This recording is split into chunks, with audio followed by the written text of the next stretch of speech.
E aí, pessoal, como vocês estão? Tudo bem? Mais um assunto importante e um assunto batido, clichê, mas que é vital para todo vestibular, né?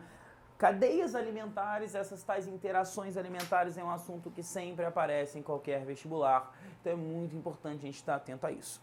E é aquele assunto que você viu lá no ensino fundamental com a tia Marileia, né? E que a gente precisa agora refinar esse conceito, olhar de maneira mais aprimorada, com conceitos ecológicos mais complexos que a gente está vendo ao longo do curso.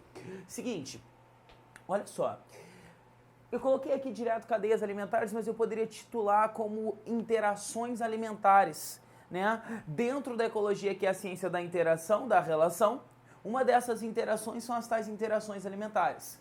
Estudar as interações alimentares é uma das melhores tipos de estudos do ponto de vista ecológico, porque quando você olha para as relações alimentares entre os seres vivos, a gente pode inferir uma série de características sobre determinados indivíduos, sobre uma determinada população, sobre os eventos que ocorrem naquele local, sobre o nicho ecológico de uma espécie, olhando basicamente para as tais cadeias alimentares ou interações alimentares, beleza? Bom, pessoal, se eu pedisse para você exemplificar uma cadeia alimentar, já a gente exemplifica algumas, né? É muito fácil, tenho certeza que você é capaz de me exemplificar, né? Mas assim, eu quero que a gente tenha uma definição, o que já caiu em prova, de cadeia alimentar. Uma definição importante. Perceba, se a gente colocar aqui cadeias alimentares simples, né? Se a gente colocar aqui, sei lá, capim, perfeito? Esse capim, ele vai servir de alimento para um gafanhoto, por exemplo. Perfeito? Esse gafanhoto vai estar servindo de alimento para um sapo. E o sapo serve de alimento para a cobra. E a cobra serve de alimento para o gavião. Aqui eu tenho a representação de uma tal cadeia alimentar. Capim, gafanhoto, sapo, cobra e gavião. Perceba, pessoal, uma relação ecológica onde o indivíduo está servindo de alimento para um outro, né? Onde essas setas estão representando para a gente uma transferência de matéria, uma transferência de energia entre esses seres vivos envolvidos nessa relação. Isso aqui é uma cadeia alimentar, que a gente representou aqui. Né? Onde o capim, a gente vai falar melhor, ele é chamado, né, de produtor, P de produtor, uma vez que o capim ele é capaz de produzir o seu próprio alimento. Este produtor, essa energia que é assimilada pelo produtor, ela é passada aos demais níveis, que é o que a gente chama de nível trófico, né? E essa energia vai sendo passada. Então, galera, vamos definir junto cadeia alimentar. E a definição é uma definição muito simples. Anote, né? Aí no seu caderno, não esqueça. Cadeia alimentar nada mais é do que uma sequência linear. Sequência linear de organismos. E vamos entender o porquê dessa tal sequência linear. Atenção. Porque eu tô vendo que isso aqui é algo linear, uma cadeia alimentar. Já a gente vai discutir se isso pode ser aplicado 100%, enfim. Mas é uma sequência linear de organismos. Olha só. Onde a energia. Perceba que a gente está falando aí de fluxo, de transporte, né, de transferência de energia entre os indivíduos. Sequência linear, esse R não ficou bom, agora sim. Sequência linear de organismos, onde a energia... Inicialmente, onde essa energia? Inicialmente, captada pelos produtores, perfeito? Essa sequência que é captada pelo cara que está na base da minha cadeia alimentar, e esse cara que está na base da cadeia alimentar serão sempre os produtores. Neste caso, o capim realiza aquele processo interessante, a fotossíntese, para que a partir da fotossíntese ele assimile sua própria energia. Sequência linear de organismos, onde a energia inicialmente captada pelos produtores é passada, é transferida aos demais níveis tróficos. Perfeito, galera? Isso é uma cadeia alimentar. Guarda essa definição. Ok? Quando a energia do produtor vai sendo passada para os demais níveis tróficos. Ou seja, a energia do capim passou para o gafanhoto, a energia assimilada pelo gafanhoto, utilizada, e o que sobra, o que vai estar disponível, vai lá para o sapo, do sapo para a cobra, da cobra para o gavião. E isso é uma tal cadeia alimentar. Perfeito? Para falar dessas tais interações alimentares, agora que a gente já definiu, vamos falar melhor dos componentes ali, né? É válido a gente falar um pouco, pessoal, sobre os tais tipos de nutrição. Como assim tipo de nutrição? Uma função vital de qualquer ser vivo é a sua nutrição. Como que esse cara obtém, né, energia para o seu funcionamento, para o funcionamento do metabolismo, para o perfeito funcionamento do metabolismo, para a homeostase desse ser vivo? É necessária a obtenção de energia. E aí a gente vai falar de alguns indivíduos aqui. A gente pode falar, por exemplo, pessoal, dos seres chamados de autótrofos. O que é um indivíduo que é autótrofo? Que tipo de nutrição é essa? É aquele indivíduo que é capaz de produzir o seu próprio alimento. Biologia é fácil. Auto, a si próprio. Trofos, nutrir-se, alimentar-se. É aquele cara que produz o seu próprio alimento, produz a sua própria energia. Mas, Pedro, existem tipos diferentes de autotrofia? Sim. Basta a gente lembrar, né, dos indivíduos que fazem um processo chamado de fotossíntese, ou seja, é a produção de energia utilizando essa energia fotoluminosa, feita por vegetais, por algas, por algumas bactérias. Ou eu posso me referir aos processos de quimiossíntese, como uma bactéria sulfurosa, por exemplo, que realiza a quimiossíntese. Produz seu próprio alimento a partir de energias químicas. Uma energia química que vai ser convertida em uma energia para o próprio uso do ser vivo. Esses caras são ditos de autótrofos, seja por fotossíntese ou seja por meio da quimiossíntese. Show? Brasil? Continuando. Pessoal, posso falar também de indivíduos que são heterótrofos. Heterótrofos, tá? Pedro, posso chamar de heterotrófico? Dá no mesmo. Fica calmo. Heterótrofo. Hétero, diferente. Trófos, nutrir-se. É aquele cara que nutre-se de um outro ser vivo. Aquele cara que se alimenta de um outro ser vivo porque ele não é capaz de produzir a sua própria energia. Ou seja, não vai ser o nosso produtor, né? A gente vai discutir melhor isso. Um cara que é heterótrofo é aquele que não é capaz de produzir o seu próprio alimento. Perfeito? Sendo assim, ele precisa consumir. Beleza. Mas agora a gente fica meio pensativo. Porque se eu pensar, né, numa planta carnívora, o que ela seria? Autótrofa ou heterótrofa? E isso é importante você relembrar, porque isso já caiu, por exemplo, na prova da UERJ. Né? Se você está do Rio, quer fazer prova da UERJ, olha só que detalhe curioso. Uma planta carnívora, ela é autótrofa ou heterótrofa? Seguinte, nenhum nem outro, né? Por que nenhum nem outro? Porque ela é capaz de realizar um processo autótrofo, ela é verde, faz fotossíntese e produz seu próprio alimento. Mas ela também tem aquela substância pegajosa, aquela substância atrativa, aquele odor característico que atrai um inseto, atrai um verme. Ela consegue capturar esse animal, libera enzimas digestivas e depois assimila os nutrientes daquele inseto. Está se alimentando de um outro ser vivo, é heterótrofo. Como classificá-la? E aí a gente vai falar de uma denominação para esses caras, que são os indivíduos chamados de mixótrofos, ou ainda o que eu posso falar em mixotróficos. Mixótrofos ou mixotróficos são aqueles indivíduos que realizam tanto um processo autótrofo quanto um processo heterótrofo. No caso da planta carnívora, perceba que, né, uma planta carnívora ela é típica, o habitat típico característico de uma planta carnívora é um local que tem um solo pobre, um solo que carece de nutriente. O vegetal ele não precisa só de fotossíntese, o vegetal ele não precisa só de água, porque senão não teria diferença em você plantar, sei lá, o seu pezinho de camomila num solo arenoso e num solo muito fértil com humus e etc. Significa que no solo tem algo que é essencial para o crescimento desse vegetal. Esse algo são nutrientes. Esse algo é principalmente nitrogênio, fósforo, potássio, enxofre, elementos químicos que são essenciais para o crescimento de um vegetal. E de qualquer ser vivo, porque constituem as células, como já mencionado em aulas anteriores. Ou seja, esta planta carnívora, o que ela faz de curioso, na verdade, já que ela vive num solo pobre, ela obtém esses nutrientes dessa nutrição heterótrofa, se alimentando desses insetos, vermes, etc.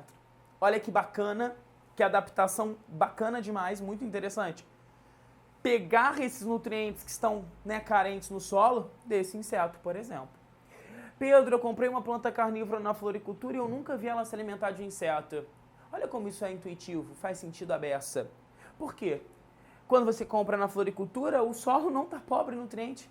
Tem necessidade desse vegetal gastar energia para capturar o inseto? Se o solo está cheio de nitrogênio, fósforo, potássio, enxofre? Não tem, então ela não vai ter esse hábito heterótrofo, beleza? A planta carnívora é um dos exemplos. A gente tem alguns outros indivíduos mixótrofos, né? As euglenas, por exemplo, que são protistas também, ditos de mixótrofos. Ou seja, o que é isso? Esse cara faz fotossíntese, mas também se alimenta de partículas no meio. Nutrição mixótrofa, tá beleza? É interessante falar desse tipo de nutrição para a gente definir melhor e falar desses tais componentes da cadeia alimentar. Bom, quais seriam então esses componentes? Primeiro deles, vamos falar aqui, vou colocar até uma cor mais chamativa para que você não esqueça isso, tá? Primeiro componente das cadeias alimentares. Em A aqui, vamos falar dos produtores. Perfeito? Produtores. Esses caras são essenciais para que ocorra, né? Para que nós tenhamos uma tal cadeia alimentar. Uma vez que esses caras são seres que são autótrofos, então eu vou colocar aqui organismos autótrofos,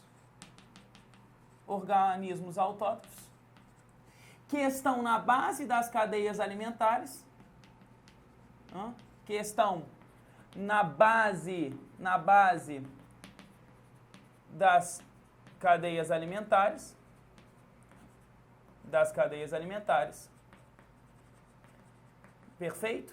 Esses são os tais produtores. Sempre autótrofos, estão na base e por isso a energia sempre é maior nestes caras. Já eu falo de fluxo de energia para ti e a gente vai relacionar isso.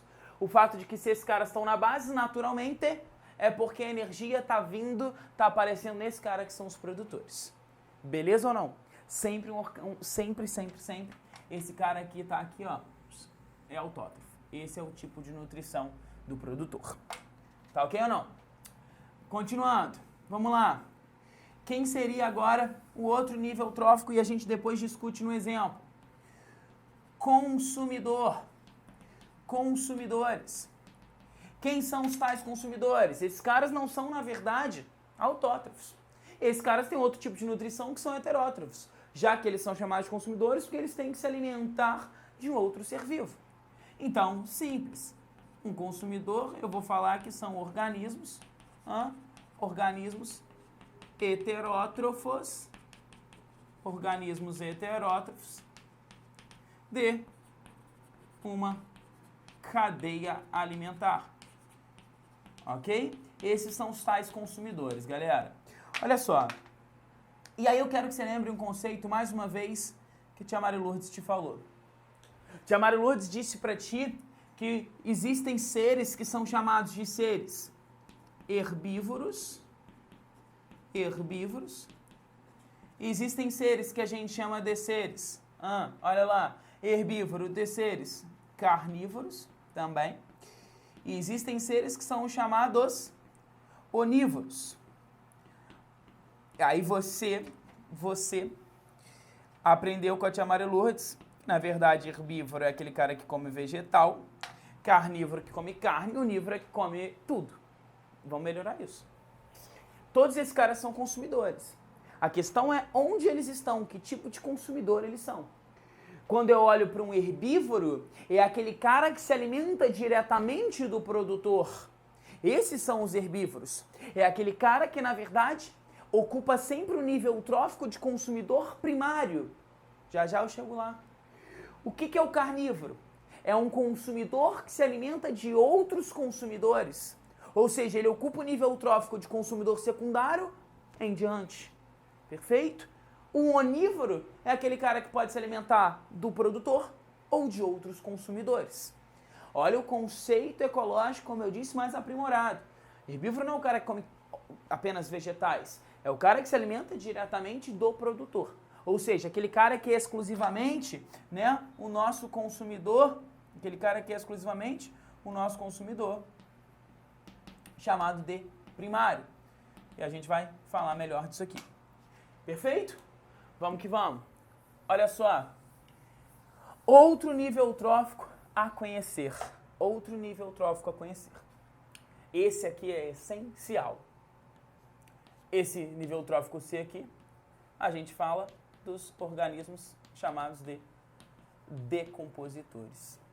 Normalmente não são representados nas cadeias alimentares, mas têm uma importância ímpar para as cadeias alimentares e para os tais ecossistemas.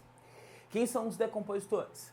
São micro-organismos que atuam na reciclagem da matéria, essenciais para o ecossistema, porque eles permitem o fluxo, os ciclos dos principais elementos químicos na natureza. A gente ainda vai falar em ecologia de ciclo biogeoquímico. E você vai lembrar disso, que todo o ciclo biogeoquímico, os elementos químicos migrando entre a natureza, entre os seres vivos, sempre eu conto com a participação desses caras. Micro-organismos, bactérias e fungos, né, que têm essa capacidade de fazer a reciclagem da matéria orgânica. Vamos definir isso aqui e entender melhor o que é ser decompositor, ok? Então, decompositor, de novo, micro-organismos. E eu vou colocar esse detalhe, não é puxar saco, é porque ele é muito importante. Micro-organismos de enorme importância. Micro-organismos de enorme importância para os ecossistemas que atuam na reciclagem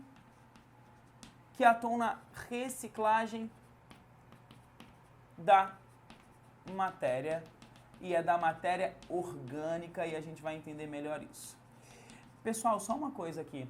Guarde que esses tais micro-organismos, né? Quem são esses tais micro-organismos, né? Só para que você não confunda, e isso pode estar na tua prova. Esses micro-organismos são bactérias, tá? Mais fungos. Toda bactéria e todo fungo é decompositor? Não. Eu tenho bactérias, espécies de bactérias que são decompositoras e espécies de fungos que são decompositores. O que esses caras fazem? Eu tenho lá, né? A minha matéria orgânica. Matéria orgânica, por exemplo, enfim, oriunda, né, da morte de um ser vivo. Matéria orgânica que são, por exemplo, os excretas de um ser vivo. Enfim, matéria orgânica. Matéria orgânica. Qualquer coisa que tenha aí extratos de carbono. Esta matéria orgânica, pessoal, ela tem que ser convertida em compostos que vão poder ser assimiláveis aos tais produtores, aos vegetais, por exemplo. Essa matéria orgânica ela tem que ser convertida em matéria inorgânica. Pedro, estou confuso nessa conversão. Vou te dar um exemplo, calma. Só aguarda que é isso que um decompositor faz. Isso o quê? É converter matéria orgânica em matéria inorgânica. Isso é o papel de um decompositor.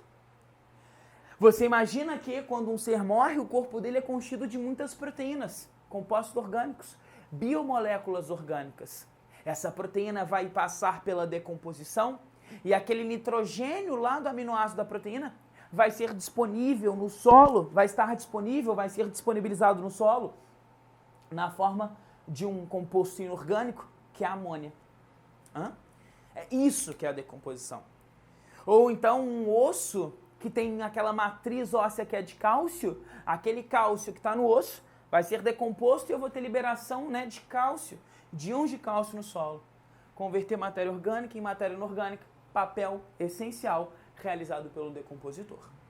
Perfeito? Vem para cá. Olha só, para a gente finalizar esse assunto aqui de cadeia alimentar.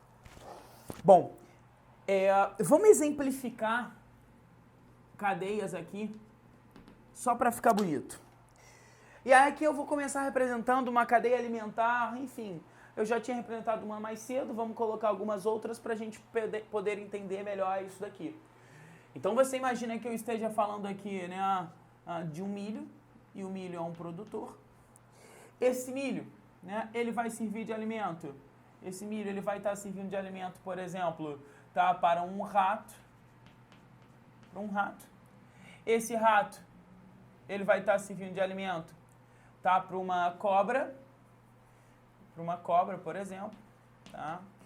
cadeias alimentares, exemplos que são, de certa forma, clichês, mas que a gente precisa conhecer, tá? E essa cobra serve de alimento para o gavião. Onde o meu milho, ele produz energia para o sistema, sendo assim ele é o produtor. O rato é o meu, né, nesse caso, herbívoro, neste caso, nessa cadeia é o meu consumidor primário, ok? A minha cobra é um consumidor secundário ou de segunda ordem e o gavião é o meu consumidor terciário. Tá faltando um nível eutrófico aí. Pois é, nem sempre é representado, mas na verdade, milho, rato, cobra e gavião, todos os seus produtos orgânicos e os próprios indivíduos após a morte vão passar pelo processo de decomposição graças à ação de bactérias ou de fungos que são decompositores. Tá aí um exemplo de cadeia alimentar. Cadeias alimentares, aqui uma cadeia alimentar terrestre poderia representar uma cadeia alimentar do ambiente aquático, onde eu represento a base, né, do ambiente aquático da minha cadeia alimentar, que é o famoso fitoplâncton, que são microalgas, são os produtores de um ambiente marinho, de um ambiente aquático. É o famoso fitoplâncton fotossintetizante. Maior parte de energia do planeta, maior parte do oxigênio do planeta vem desse cara aqui.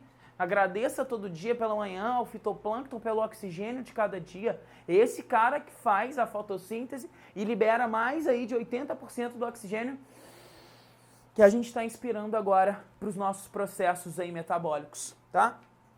Bom, esse fitoplâncton, meu jovem, ele vai estar servindo aí de alimento, por exemplo, para o meu zooplâncton. O que é zooplâncton, Pedro? Zooplâncton, zoo, animal, plâncton errante, na verdade, são larvas de crustáceos, larvas de peixes, larvas de animais aquáticos e que se alimentam do fitoplâncton. Esse zooplâncton serve de alimento aí, por exemplo, para um peixe qualquer, sei lá, para uma sardinha, né? E esse peixe serve de alimento, por exemplo, né, para uma garça ou para um tubarão, enfim, o que quer que seja. Perfeito? Quais são os níveis tróficos? Fitoplâncton vai ser o nosso produtor. Fitoplâncton é o nosso produtor. Zooplâncton, consumidor primário. Peixe, consumidor secundário ou de segunda ordem. Tubarão, consumidor terciário. E se esse tubarão for, por exemplo, um cação, você se alimenta, posso colocar aqui o homem como um consumidor quaternário.